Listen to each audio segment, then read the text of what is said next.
오늘 우리에게 주시는 하나님의 말씀은 다니엘서 10장 1절부터 12절까지 말씀 제가 봉독해 드리도록 하겠습니다. 눈으로 따라 읽으시면 좋을 것 같아요. 바사왕 고레스 제3년에 한 일이 벨사살이라 이름한 다니엘에게 나타났는데 그 일이 참되니 곧 큰 전쟁에 관한 것이라. 다니엘이 그 일을 분명히 알았고 그 환상을 깨달으니라.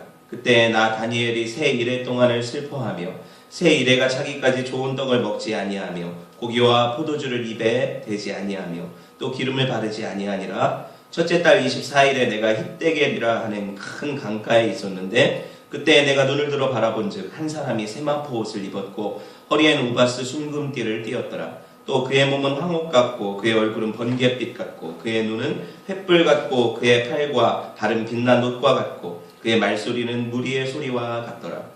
이 환상을 나 다니엘이 홀로 보았고 나와 함께한 사람들은 이 환상은 보지 못하였어도 그들이 크게 떨며 도망하여 숨었느니라.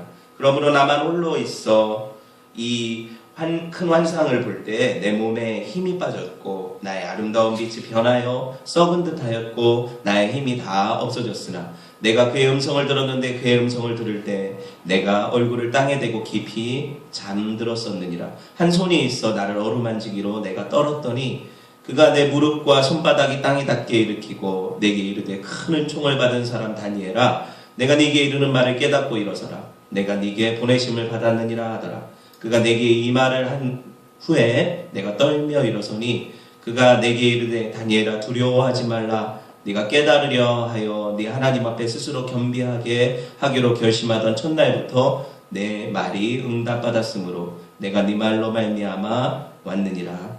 아멘. 비전과 하나님의 꿈이라는 제목으로 잠시 하나님 말씀 나누도록 하겠습니다. 여러분, 하나님의 꿈을 아십니까? 주제가 좀 거창하죠? 어떤 강렬한 바램이나 사람 안의 소망, 이것을 꿈이라고 표현하지 않습니까?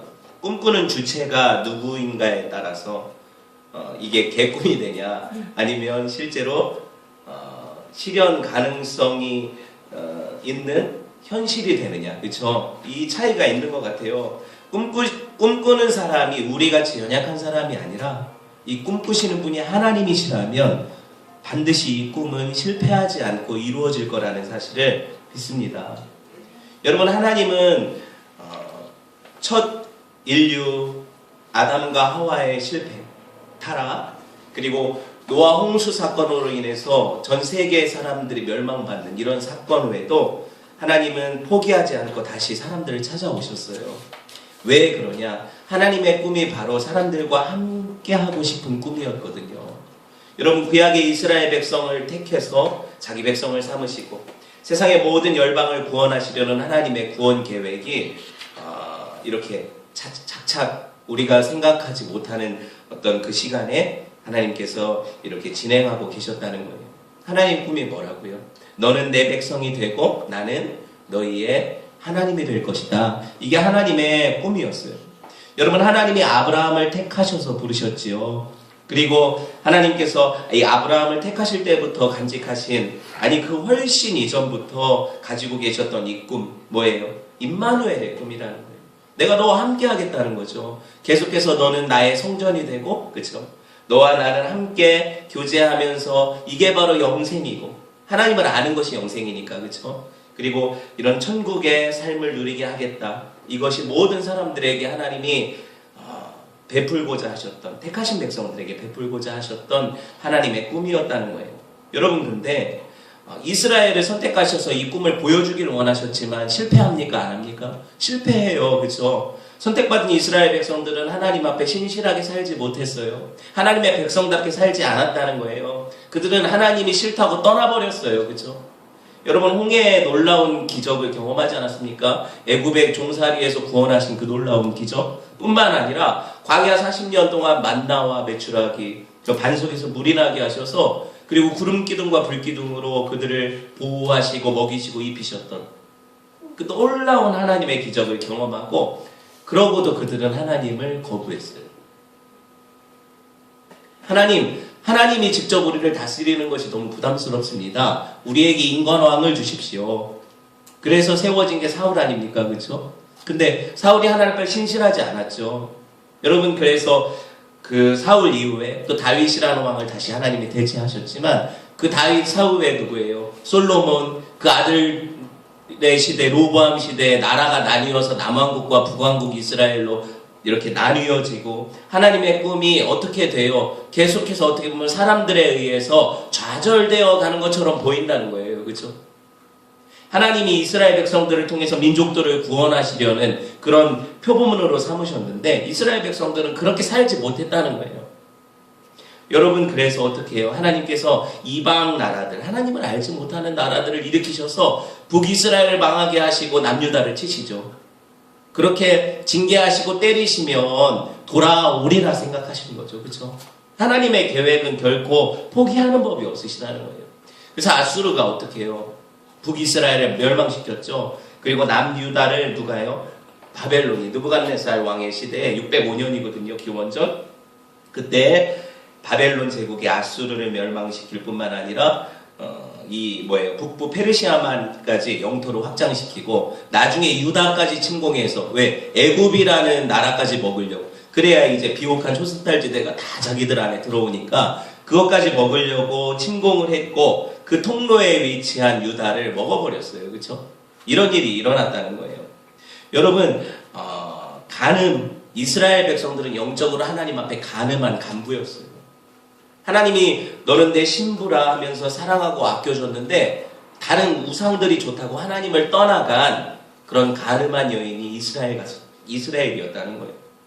여러분, 그러자 하나님께서는 계속해서 선지자들을 보내서 경고하셨죠. 너 그렇게 하면 혼난다. 너 그렇게 하면 맞는다. 넌 하나님이 사랑하는 사람들 아니냐. 너도 힘써 하나님께로 돌아와라. 하나님을 사랑해야 산다. 이렇게 얘기하셨다는 거예요. 그런데 이 경고를 들어요, 안 들어요? 안 들었죠. 안 들어서 일어난 일이 지금 얘기한 바벨론이나 아수르를 통한 멸망이라는 거예요. 이렇게 멸망당했고 바벨론이 4차례의 침공을 통해서 그 이스라엘 백성들을 멸망시키고 예루살렘 성전을 파괴하고 거기 있는 사람들을 포로로 끌어간 사건이 일어났어요. 오늘 저희가 보려고 하는 다니엘이 이런 정황 가운데 일어난 책이라는 거예요. 여러분, 주전 605년 첫 침공 때 다니엘과 그 다니엘을 비롯한 친구들이 있죠. 이 첫 침공 때 유다 귀족들이 포로로 끌려가게 된 거예요. 여러분, 이스라엘의 멸망으로 이스라엘 백성들을 통한 하나님의 구원 계획이 좌절되는 것처럼 보였어요. 하나님의 꿈, 항상 하나님이 당신이 택하신 백성들과 함께 하겠다는 이 꿈이 무산되는 것처럼 보였다는 거예요. 그런데 아니죠. 여러분, 그 시대에 여러분 이렇게 어렵고 어떻게 보면 실패하는 것처럼 보인 이 시대에도 하나님의 꿈을 함께 꾸기 시작한 사람들이 나타났어요. 여러분, 여기 이 사람 중에 하나가 누구예요? 바로 다니엘이라는 거예요. 그리고 다니엘뿐만 아니라 이 다니엘의 유명한 그 세 친구 사드락과 메삭과 아벳느고도 빼놓을 수가 없겠죠. 이 세 친구도 하나님의 꿈을 함께 꾸기 시작한 거예요. 여러분, 다니엘서는요, 이 책 전체의 내용은 이런 거예요. 하나님을 향한 믿음의 정체성을 가진 사람들, 유다 백성들이잖아요. 그렇죠? 하나님의 백성들이, 이 젊은이들이 바벨론이라는 거대한 제국, 그렇죠? 자기들을 나라를 멸망시키고 포로로 사로잡아간 그 강대국, 이 바벨론 이방 문화 속에서 어떻게 그 믿음을 유지하면서 이 세속 문화 가운데 믿음의 정체성을 잃지 않고 하나님을 바라보며 치열하게 살 수 있었는가, 이것을 보여주는 책이 바로 이 다니엘서예요. 여러분, 다니엘과 이 세 친구들의 이야기들을 보면 가슴 뛰죠. 다니엘 1장에 보면은 그들이 어떻게 해요? 포로로 끌려간 가운데서도 뜻을 정해서 왕의 진미, 그 우상에게 바쳐진 재물을 나는 먹지 않겠습니다. 나는 그것을 통해서 스스로 더럽혀지지 않겠습니다. 채식을 주십시오. 이렇게 뜻을 정하여서 우상의 재물을 거절하고 하나님을 섬겼던 멋진 이야기들. 또 기억나는 게 뭐예요? 큰 금신상을 세우고 느부갓네살이 여기 절해라 하니까 다니엘 세 친구들이 어떻게 해요? 나는 절하지 않겠습니다. 우리는 하나님만 섬기는 하나님의 백성입니다. 그러니까 어떻게 해요? 화가 나가지고 풀무불, 그 용광로에 집어넣어버리는데 하나님이 건지신 그 사건. 놀라운 은혜의 경험들을 하죠. 그렇죠? 뿐만 아니에요. 다니엘 같은 경우에는 기도하지 말라고 명령을 왕이 내렸는데 예루살렘을 향하여 난 창을 열고 하루에 3번씩 전에 하던 대로 그 습관과 같이 기도했어요. 그때 화가 나가지고 이거를 고발하던 사람들에 의해서 다니엘이 어디 던져져요? 사자굴에 던져지죠. 이야기 다 알잖아요. 그렇죠?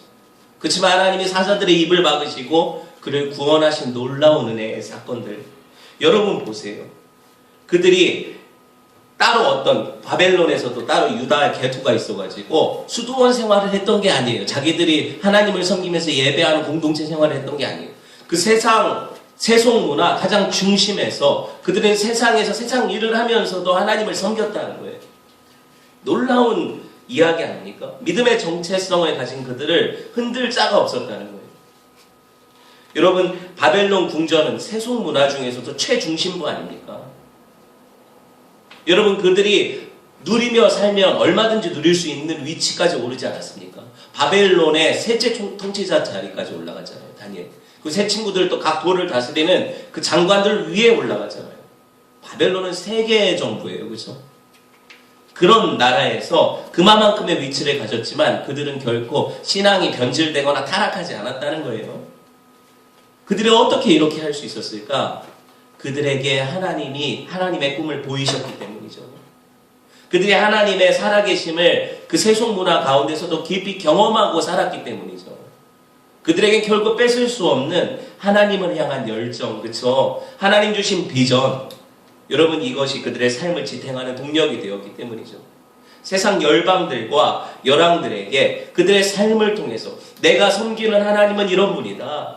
우리 하나님은 마치 너네가 예루살렘 성전을 파괴하니까 하나님이 이긴 것 같이 착각하고 있지만 지금도 살아계셔서 세계 역사를 주관하는 분이시고 지금도 여전히 너희들을 짓누를 수 있는 능력의 하나님이시다. 이걸 보여주는 삶을 살았다는 거예요. 여러분, 어떻게 이게 가능했을까요? 어떻게 이런 일들이 가능했을까요? 우리는요, 다니엘과 세 친구들을 생각하면서 어떤 공상적인 생각을 하는데 사실 다니엘과 세 친구가 살았던 이 바벨론은 우리가 사는 이 세속과 같아요. 잘 생각을 해보세요. 이스라엘 백성들이 하나님을 거역해서 바벨론 세상이 되었죠. 마치 아담이 하나님을 거부하니까 타락한 세상이 된 것처럼 우리가 이 세상 가운데 살아요. 하지만 이 세상도 여전히 누구 손 안에 있어요? 하나님의 손 안에 있다는 거예요. 하나님의 섭리 가운데 있다는 거예요. 아무리 세상이 악하게 돌아가고 그 세상 체계가 지배하는 것 같지만 그 위에 하나님이 계시다는 거예요. 여러분, 그 안에서 하나님의 꿈을 본 사람들은 세상 체계를 따라 살지 않는다는 거예요. 하나님의 마음을 아는 사람들은 결국 그렇게 살 수 없다는 거예요. 여러분, 이스라엘을 회복시키시리라는 약속을 보여주셨을 거 아닙니까? 다니엘이 이 환상을 깨달았을 때 우리 1장부터 쭉 살펴보면 그런 내용이거든요. 지금 세상 정부가 지배하는 것 같지만 결국 하나님은 이 바벨론을 또 망하게 하실 것이고 어떤 대단한 나라들이 와도 결국에 그 나라들은 다 망할 것이고 하나님의 나라만 영원하고 하나님의 나라가 완전히 설 거라는 이 비전을 보여주시거든요. 그래서 그들은 이 세상에 주는 어떤 달콤함에 안주할 수 없어요. 그들은 이 세상이 먹여주는 것에 배부를 수 없어요. 영적인 갈급함이 있고요. 하나님 주시는 위로를 기다리는 거예요. 여러분, 그들을 아무리 흔들려고 해도 세상은 그들의 믿음의 정체성을 뺏을 수가 없어요. 왜? 그들은 이미 하나님께 사로잡힌 사람들이거든요. 이게 바로 저와 여러분, 세상 가운데 살아가는 크리스찬들의 정체성이어야 된다는 거예요. 절대로 세상이 흔들 수 없는 하나님의 사람들. 여러분, 이 바벨론과 우리가 사는 세상이 별 다를 바가 없죠. 한번 생각해 보세요. 마귀가 지배하는 세상이니까. 최근 2016년 갤럽 통계조사 우리나라 보니까 개신교 인구가 이상하게도 증가했어요. 지금까지 조사 방식보다 더 정확하게 약 1,000만 명을 대상으로 표본조사를 했는데 엄청나게 많은 사람을 조사한 거죠. 그런데 자기 종교가 기독교라고 쓴 사람이 개신교, 그것도 천주교 말고 1,000만 명이 넘었다는 거예요. 엄청나게 상승했죠. 그렇죠? 근데 이상하지 않습니까? 주변에 크리스찬이 어디 있어요? 우리가 느끼기에 교회는 줄어들어가고 있죠. 이상해요. 그렇죠? 여러분, 이런 거에 기뻐할 수가 없어요. 그만큼 여러분, 교회 하나님 앞에 헌신되지 않고 자기는 크리스찬이라고 생각하지만 세상 가운데 살면서 그냥 종교란에 기독교라고만 쓰는 사람들이 늘었다는 것 뿐이죠. 이렇게 이해를 하시면 돼요. 여러분, 우리가 피부로 느끼지 않습니까? 세상은요 결코 크리스찬들에게 우호적이지 않아요. 그리스도인으로 세상을 살아가는 것은 마치 전쟁하는 것 같아요. 이걸 안 느껴보시면은 뭐 할 말이 없겠지만 사실 영적인 전쟁을 치르는 것 같아요. 왜? 이 세상의 가치 체계가 우리가 배우는 말씀과 대적되지 않습니까? 하나님 말씀은 이렇게 말씀하시는데 세상은 그게 복이 아니라고 말하잖아요. 완전히 가치 체계가 다르다는 거예요. 예수님도 이걸 늘 말씀하셨죠. 너에게 예수님을 섬기며 살려면 세상과 원수가 되어야 되리라는 거예요. 그리스도인들이 세상이 요구하는 길을 가지 말아야 된다. 좁은 길, 좁은 문으로 들어가라 하시죠. 여러분 오늘 본문을 보면은요. 1장 1절을 보세요. 10장 1절을 보세요. 다니엘이 한 환상을 보게 돼요. 1절 봅시다. 바사왕국에서 제3년. 다니엘은 느부갓네살 바벨론 왕한테 끌려갔는데 바벨론 왕 느부갓네살이 죽고 또 그 아들 벨사살이 죽고 그 다음에 메데라는 나라 다른 나라예요. 메데 사람 다리오가 통치하고 그 다음에 또 왕인 바사왕. 그러니까 세 나라가 바뀌어버린 거죠. 그때 제3년 고레스 제3년에 한 일이 벨드사살이라 이름한 다니엘에게 나타났다. 한 환상을 보았다. 이 일이 참되니 큰 전쟁에 관한 것이라 그래요. 보세요. 다니엘이 이 환상을 분명히 깨달았다 그래요. 1절에 보면 그렇죠? 이게 무슨 뜻인지 알았다는 거예요. 환상만 본 게 아니라. 요 4절 봅시다. 4절부터 보면 첫째 달 24일에 내가 히데겔, 티그리스죠. 이 히데겔이라는 큰 강가에 있었는데 그때 내가 눈을 들어 바라본즉 한 사람이 세마포 옷을 입었고 허리에는 우바스 어떤 지역 이름이에요. 순금띠를 띠었더라. 또 그의 몸은 황옥 같고 그의 얼굴은 번갯빛 같고 누구 같아요? 꼭 하나님을 묘사하는 것 같지 않습니까? 그의 눈은 횃불 같고 그의 팔과 발은 빛난 놋 같고 그의 말소리는 물이 엄청나게 많은 사람들의 이야기 소리와 같더라. 이 환상을 나 다니엘이 홀로 보았고 함께 있었던 사람들은 이 환상 때문에 두려워 떠났대요. 보지는 못했대요. 이 환상. 이게 7절의 기록이죠. 여러분 다니엘이 티그리스라는 그 바벨론에 엄청난 강이 있어요. 그 강가에 섰는데 한 천상의 사람을 목격하게 돼요. 이 환상의 내용이거든요. 그 환상 가운데 나타난 사람은 세상에 볼 수 없는 그런 사람이에요. 번개같이 빛나는 사람 아닙니까? 황금 같고 뭐 무슨 보석 같은 어떤 몸을 가진 사람 아닙니까? 이런 사람을 보았을 때 사람들은 무서워서 그 환상을 보지도 못하고 도망갔는데 다니엘은 홀로 남아서 이 환상을 보고 있는 거예요. 잘 들어보세요. 이 환상은 뭐에 관한 거냐? 1절에 보니까 이 환상은 큰 전쟁에 관한 것이다 그래요. 이 내용은 뒤에 이제 10장 후반부에 쭉 나오거든요. 이 내용의 이야기들이 어찌되었든 이걸 보았을 때 다니엘은 이 환상을 깨달았습니까? 네, 분명히 깨달았고 이것은 바로 하나님이 보여주신 비전이었고 그렇죠? 하나님이 이 다니엘에게 일어날 일들에 대한 계시를 보여주시는 거예요. 근데 우리는 보통 하나님의 비전을 우리가 공유했다. 하나님 우리한테 이런 환상을 다른 사람들은 못 봤는데 나한테 보여주셨다면 흥분되죠. 엄청 기쁘고 뭔가 영적인 그런 깊은 체험 때문에 막 흥분될 거 아닙니까? 그렇죠? 근데 오늘 다니엘을 보니까 흥분은커녕 엄청 다운됐어요. 이해되세요? 2절 보세요. 그때 나 다니엘이 새 일회 동안 새 일회면 37회 20일 21일 동안 슬퍼했고 그렇죠? 3절에 그 새 일회가 자기까지 좋은 떡 먹을 식음을 전배했다는 고기도 안 먹고 포도주도 입에 대지 않고 기름도 바르지 않았다는 거 씻지도 않았다는 거고 입맛이 확 떨어져가지고 그 환상이 무슨 내용이었는데 여러분 그게 얼마나 심하게 그를 압도했는지 3주간 동안 그것 때문에 슬퍼했대요. 여러분 그러니까 우리가 하나님 보여주시는 환상이 무조건 기쁘다 막 흥분된다 이렇게 생각할 게 아니에요. 환상 보고 다운될 수 있어요. 그렇죠? 아예 그냥 입맛이 뚝 떨어질 수 있어요. 하나님의 비전을 공유했는데 이것이 내게 어떤 기쁨이라기보다 너무나 큰 중압감으로 나를 짓누를 수 있다는 거예요. 여러분 이거를 이해를 하셔야 돼요. 여러분 1차적으로 보면 다니엘이 하나님을 배웠을 때 죄인이 하나님의 거룩하심을 보면 다운되는 게 사실이죠. 내 더러움과 추악함이 드러나니까 그분 앞에 어떻게 서요? 그래서 다운되는 것도 사실이지만 하나님이 보이신 그 놀라운 계획이 오히려 더 어떻게 보면 다니엘에게는 뭐라고 해야 될까요? 그를 충격에 빠뜨리는 사건이었다는 거예요. 자 보세요. 다니엘이 환상을 봤을 때 직감적으로 느끼는 게 이게 장래에 일어날 일이지만 자기와 상관없는 게 아니라는 걸 알았다는 거예요. 하나님이 아무 상관없는 사람한테 비전을 보이시지 않거든요. 이 비전을 수행해 가기 위한 어떤 함께 이런 마음을 가진 그런 사람들한테 보여주시거든요. 그런데 이것이 그에게 그런 부담이 오니까 다운된다는 거예요. 한번 생각을 해보세요. 이 비전에 따라 내가 살아가야 할 때 이 비전 때문에 내가 감내해야 될 역할, 감당해야 될 대가, 이게 뭔지를 분명히 아는 사람은 쉽게 나 이거 비전 주셔서 감사합니다, 너무 흥분됩니다, 이렇게 얘기할 수 없어요. 여러분, 아마도 다니엘에게 있어서 이것은 죽기보다 싫은 일이었던 것 같아요.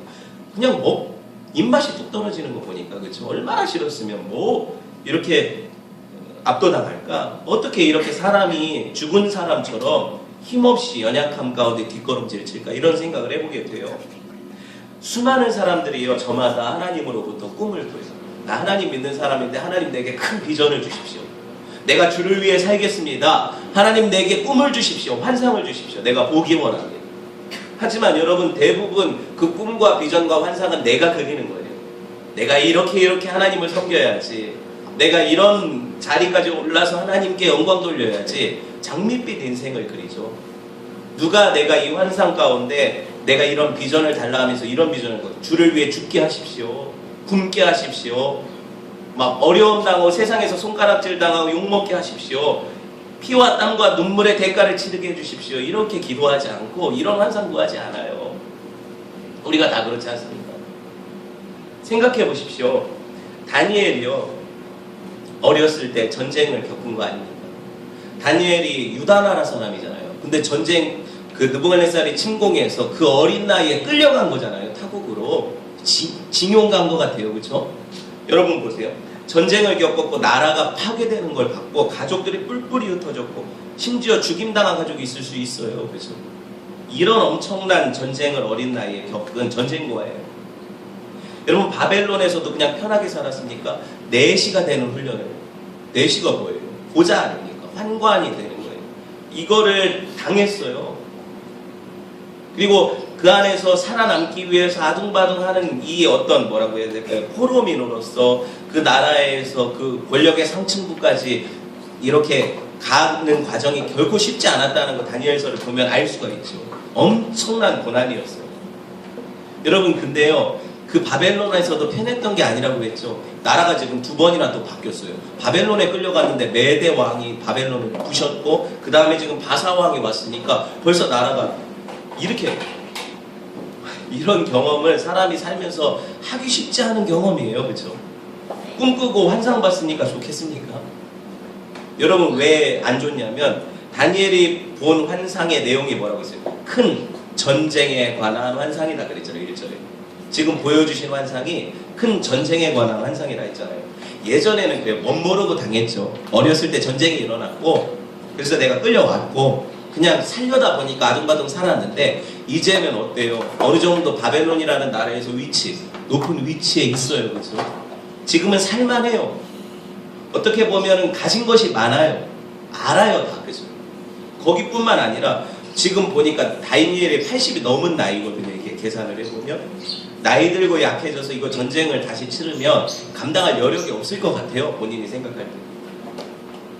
여러분, 다니엘이 그렇다고 해서 이 지금 보이신 환상, 비전, 꿈, 이 꿈이 내가 원해서 꾼 꿈이냐고요? 어렸을 때도 안 그랬고 지금도 아니에요.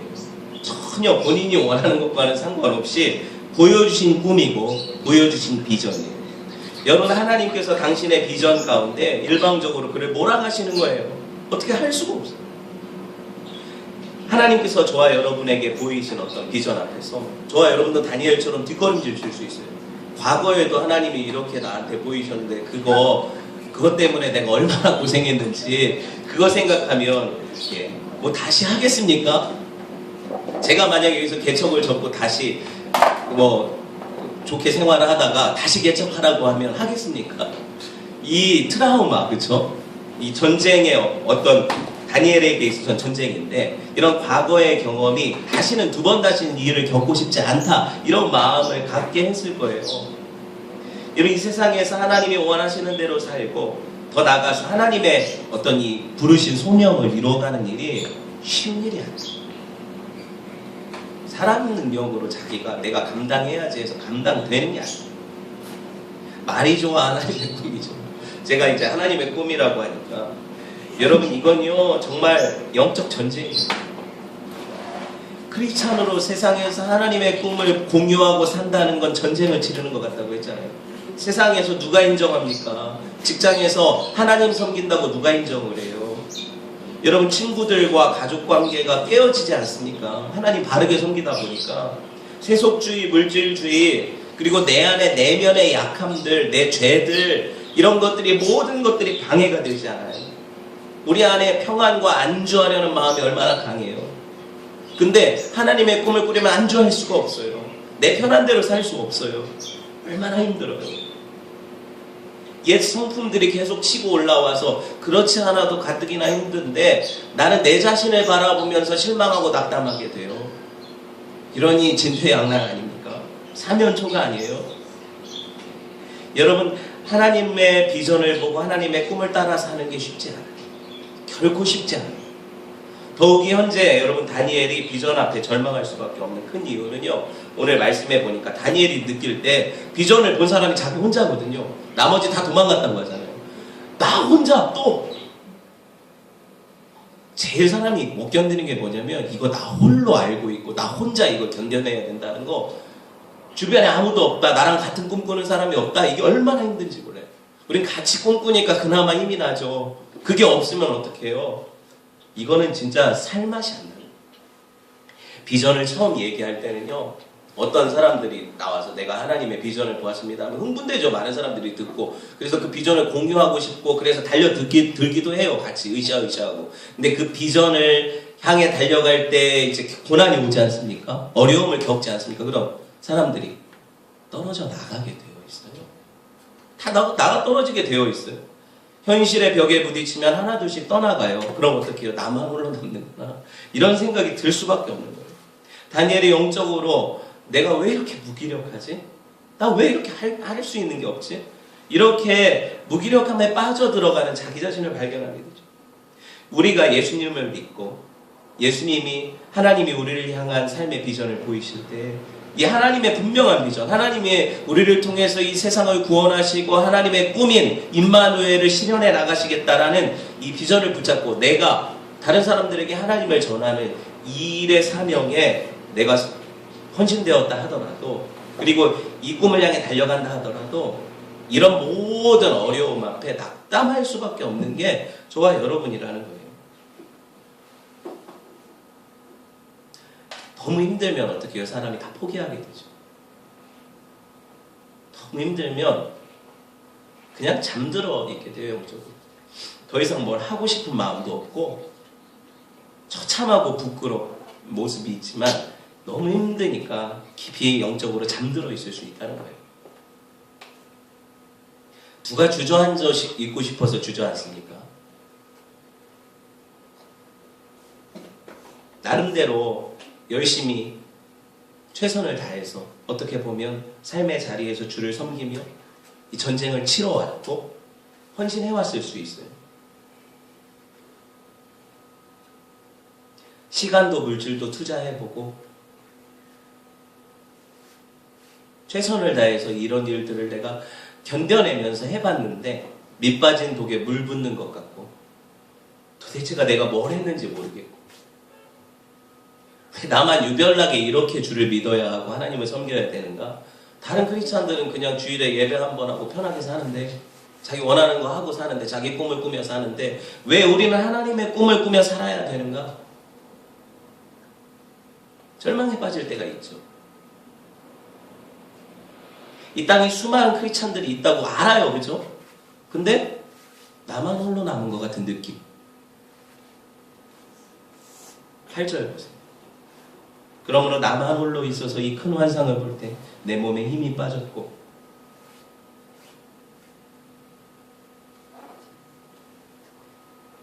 때로는 다니엘처럼 이 비전을 수행할 만한 힘조차 없어지는 상태에 빠지기도 해요. 여러 선지자들이, 수많은 하나님의 사람들이 이걸 겪었어요. 영적 탈진 상태죠. 침체 상태죠.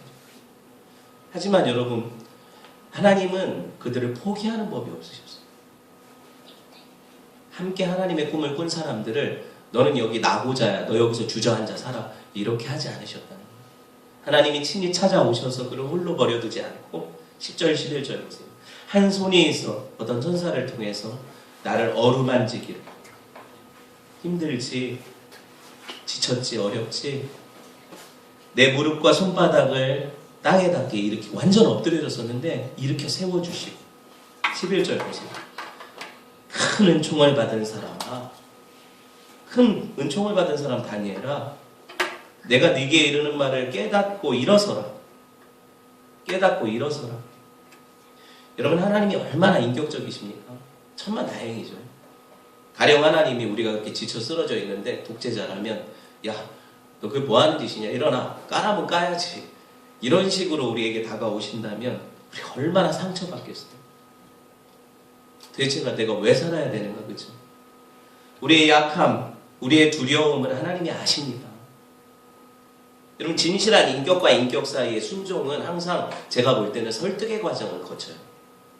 무조건 내 말대로 해가 아니에요. 내가 그분 앞에 설득당하고 그분의 사랑이 나를 설득해 오시는 거예요. 친밀함의 표시, 다니엘이 하나님께서 손으로 그를 어루만지시는 거 얼마나 친밀한 느낌이에요, 그렇죠? 어루만지시면서 부드럽게 일으키시고 너는 어떤 사람이다 정체성을 확인시켜 주시고. 뭐라고 했어요? 하나님이 은총을 크게 받은 사람 다니엘아, 이렇게 얘기하시잖아요. 18절 19절에도 보세요. 또 사람의 모양 같은 것 하나가 나를 만지며 나를 강건하게 하여 가로되 이 큰 은총을 받은 사람이여 두려워하지 말라. 평안하라. 강건하라. 강건하라. 여러분, 이 구절에서 볼 수 있는 우리 정체성이 뭡니까? 하나님의 큰 은총을 받은 사람들이죠. 여기 이 구절이 히브리어 원문에 보면 은총이라는 어떤 단어가 아니라 뭐냐면 사랑이라는 단어, 소망이라는 단어와 같아요. 소망의 사람아, 이렇게 번역할 수도 있고, 더 원의에 가까운 건 야, 큰 사랑받은 사람아, 큰 사랑받은 사람아, 이게 더 와닿는 것 같아요. 우리는 그 하나님의 큰 사랑 아니면 살 수 없어요. 하나님의 그 사랑이 내 안에 경험되지 않으면 다시 일어설 수 없어요. 하나님의 꿈도 결국에 이거 아닙니까? 내가 너와 함께 있고 싶다. 왜? 내가 너를 사랑하니까. 이게 임마누엘 아니에요. 너 혼자 있지 않아. 내 너를 버리지 않겠다. 내 너를 떠나지 않겠다. 힘들지? 내가 너를 업고 걷겠다. 하나님의 사랑이 여러분 우리의 정체성이 되고 다시 우리를 꿈꾸게 하는 거예요. 우리는 세상으로부터 부름받은 하나님의 백성 맞습니다. 여러분, 우리가 세상 다른 사람들과 구별되는 것은 우리가 하나님의 큰 사랑을 받았다는 거예요. 이때 여러분, 사랑하는 아들아, 사랑하는 내 딸아, 내가 너를 결코 잊지 않았단다. 이 한마디면 족하지 않습니까? 다시 일어날 힘이 생겨요. 19절 보세요.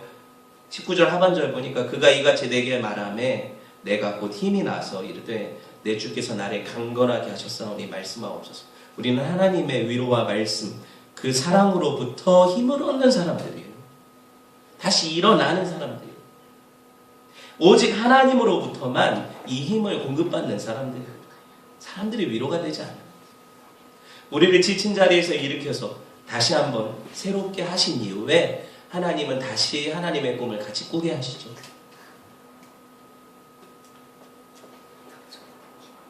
때로는요, 우리가 너무 영적으로 지쳐있을 때는 하나님 진짜 멀리 계신 것 같이 느껴져요. 간섭하지 않으시는 것 같고 나한테 상관 안 하시는 것 같고, 단지 우리 생각이죠.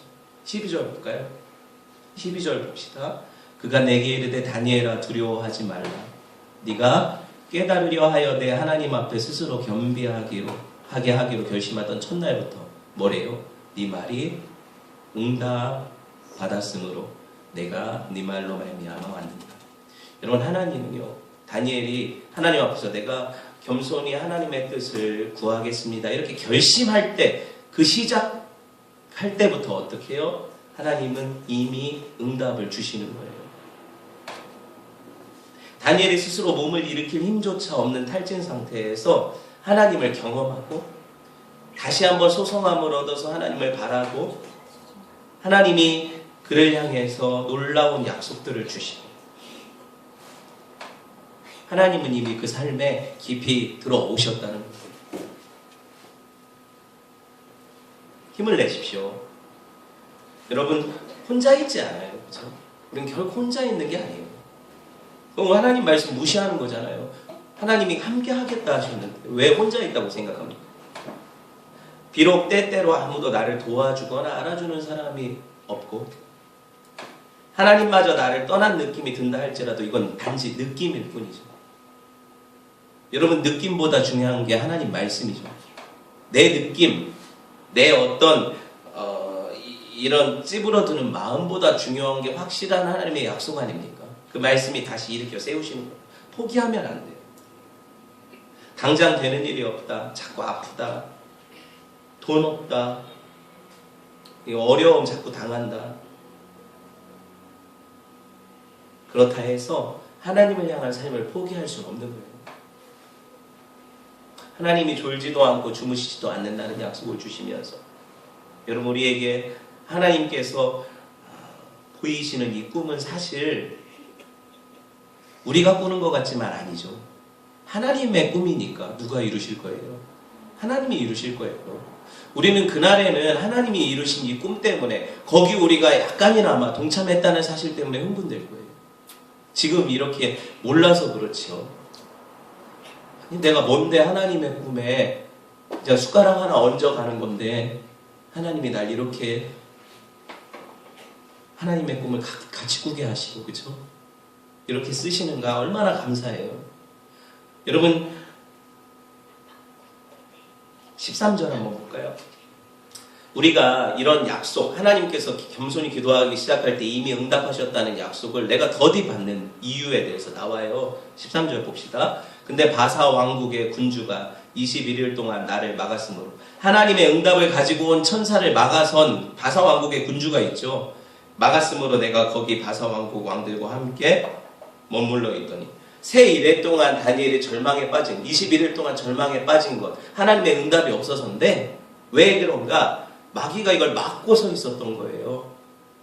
우리가 낙담할 어떤 충분한 기간이 될 수 있겠죠. 그렇지만 결국에 어떻게 해요? 하나님이 이 마귀를 물리치시고 우리에게 확실한 응답을 주셔. 여기 바사 왕국의 군주라는 표현이 영적으로 보면 사탄이거든요. 우리 기도가 응답받기를 방해하는 원수가 있어요. 그래서 우리가 지금 당장 기도해도 당장 응답이 안 오는 것 같아요. 막아서거든요. 그런데 결국에 기도는 더디 올지라도 응답받습니다. 왜 그러냐? 하나님이 기도 시작할 때 이미 응답을 주시기 때문이죠. 그리고 아무리 강한 세력이 막아서도 이걸 이기고 능히 응답을 주실 분이 하나님이시라는 거죠. 미가엘이 보세요. 하나님의 천사인데 와서 나를 도와줌으로 응답이 왔다는 거예요. 오늘 다니엘이 받은 기도의 응답이 뭐예요? 20절. 그가 이르되 내가 어찌하여 네게 왔는지 네가 아느냐? 이제 내가 돌아가 바사 군주와 싸우려니와 내가 나간 후에 헬라군의 군주가 이를 것이라. 오직 내가 먼저 진리의 글에 기록된 것으로 내게 보이리라. 나를 도와서 그들을 대항할 자는 너희 군주 미가엘 뿐이니라. 이 말씀이 좀 되게 선문답 같은데 그냥 쉽게 보세요. 하나님이 친히 싸우시겠다는 거예요. 하나님이 친히 싸우시겠다는, 친히 천사를 보내셔서 도우시겠다는 거예요. 걱정하지 말라는 거예요. 하나님이 우리의 삶 가운데, 우리 삶의 현장에서 하나님의 꿈을 꾸며 나아갈 때 오는 두려움, 이런 어려움들을 능히 이길 수 있도록 도우시겠다는 거예요. 담대하게 이 말씀을 붙잡고 평안하게 나가라는 거죠. 우리가 세상에서 하나님을 힘입어 진리를 대적하는 모든 상황들을 극복할 이 동력은 하나님께로부터 와요. 하나님이 이거를 우리에게 허락하신다는 거예요. 이 모든 것들이 여러분 우리만 겪는 게 결코 아니에요. 믿음의 사람들이 다 겪었던 거예요. 아까 얘기했죠. 하나님이 원하시는 뜻을 행해야 하는 중압감에 시달렸던 사람 누구예요? 모세가 내가 어떻게 합니까? 내가 저 백성들을 낳았습니까? 저들을 어떻게 애굽에서 구원해냅니까? 난 아무것도 못합니다. 이렇게 중압감에 눌렸던 모세. 그 사람 죽고 나서 이스라엘 가나안 땅으로 정복 전쟁을 해서 데리고 들어갈 여호수아. 나는 그냥 40년 동안 못에 따라다녔던 종일 뿐인데 내가 어떻게 이 일을 감당합니까? 이 두려움에 떨었다. 하나님의 환상을 보여주셨을 때 화로다 나여 망하게 되었도다. 나는 입술이 부정한 사람 백성 가운데 거하면서 내가 자신이 부정한 사람인데 어떻게 이 하나님의 큰일을 전하냐? 그 두려움에 함몰되었던 이사야. 갈멜산에서 모두가 다 하나님을 떠나고 나만 홀로 남았다는 느낌 가운데 하나님의 비전을 붙잡고 850대 1의 싸움을 했던 엘리야. 수많은 사람들이 느꼈던 두려움, 외로움.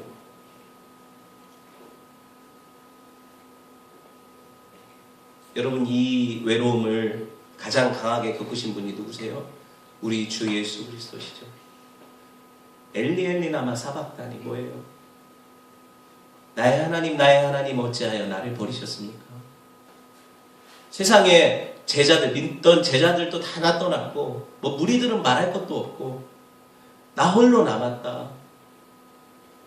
피눈물 흘리시면서 겟세마네에서 기도하실 때 아버지여 이 잔을 내게서 옮기시옵소서. 하지만 내 뜻대로 마옵시고 아버지 뜻대로 하십시오. 이렇게 눈물과 심한 통곡으로 기도를 올려드렸는데도 하나님께서는 그를 외면하시고 십자가에서 그를 죽게 하실 때 절규하니 아버지 하나님 왜 나를 버리셨습니까? 이 외로움, 하나님의 비전, 하나님의 꿈을 본 사람들이 겪었던 모든 이 외로움과 두려움을 통과해야 하나님의 비전이 일어나요. 하나님 비전이 뭐라고 했어요? 하나님의 백성들을 구원하셔서 함께 거하시겠다는 임마누엘 꿈이죠. 예수님이 이 십자가를 통과하셔야만 성령이 오셔서 모든 사람들로 하나님이 거처를 삼으시고 함께 하시는 이 임마누엘의 꿈이 실현되죠. 모든 믿음의 사람들이 겪는 꿈이에요. 그리고 이 꿈 때문에 죽기도 하고 이 꿈 때문에 고통당하고 눈물 흘리며 걸어간 길이에요.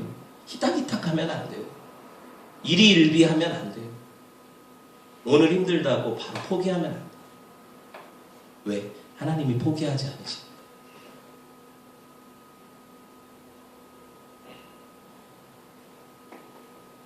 하나님이 포기하셨다면 우리는 구원받을 사람이 하나도 없어요. 결국에 이 모든 것들 하나님의 꿈은 하나님이 이루시지 않습니까? 우린 그걸 믿으면 내가 중압감을 가질 이유가 없어요. 하나님이 이루실 거니까. 함께 하나님 내가 적은 나의 모습이지만 연약함이지만 하나님 앞에 이 꿈을 이루는데 같이 드려지겠습니다. 이 한마디만으로도 하나님은 기뻐하시고 그래 내가 너와 함께 하겠다. 내가 너를 사용하겠다. 말씀하시는 거예요. 말씀을 맺으려고 합니다. 여러분 하나님은 우리에게 당신의 꿈을 보여주실 뿐만 아니라 이 비전에 우리를 초대하세요. 링컨의 유명한 일화가 있지 않습니까? 우리가 먼저 기억해야 할 건 하나님이 우리 편에 계신가가 아니라 우리가 하나님 편에 있는가. 하나님은 항상 우리 편에 계시다고 약속하셨는데 뭐 우리가 생각할 게 아니지 않습니까? 이제 우리가 그 하나님의 편에 서는 거예요. 세상 속에서 하나님을 대신해서 하나님을 힘입어서 사탄의 왕국을 몰아내고 하나님의 나라를 완성할 사람들이 저와 여러분들이에요. 하나님을 모르는 사람들에게 하나님을 증거해서 그들로 하나님의 성전으로 변화시킬 사람들이 저와 여러분들이에요. 만일 하나님이 우리를 위하시면 누가 우리를 대적합니까? 그런 은혜가 저와 여러분에게 있기를 주님의 이름으로 축원을 드립니다. 우리 함께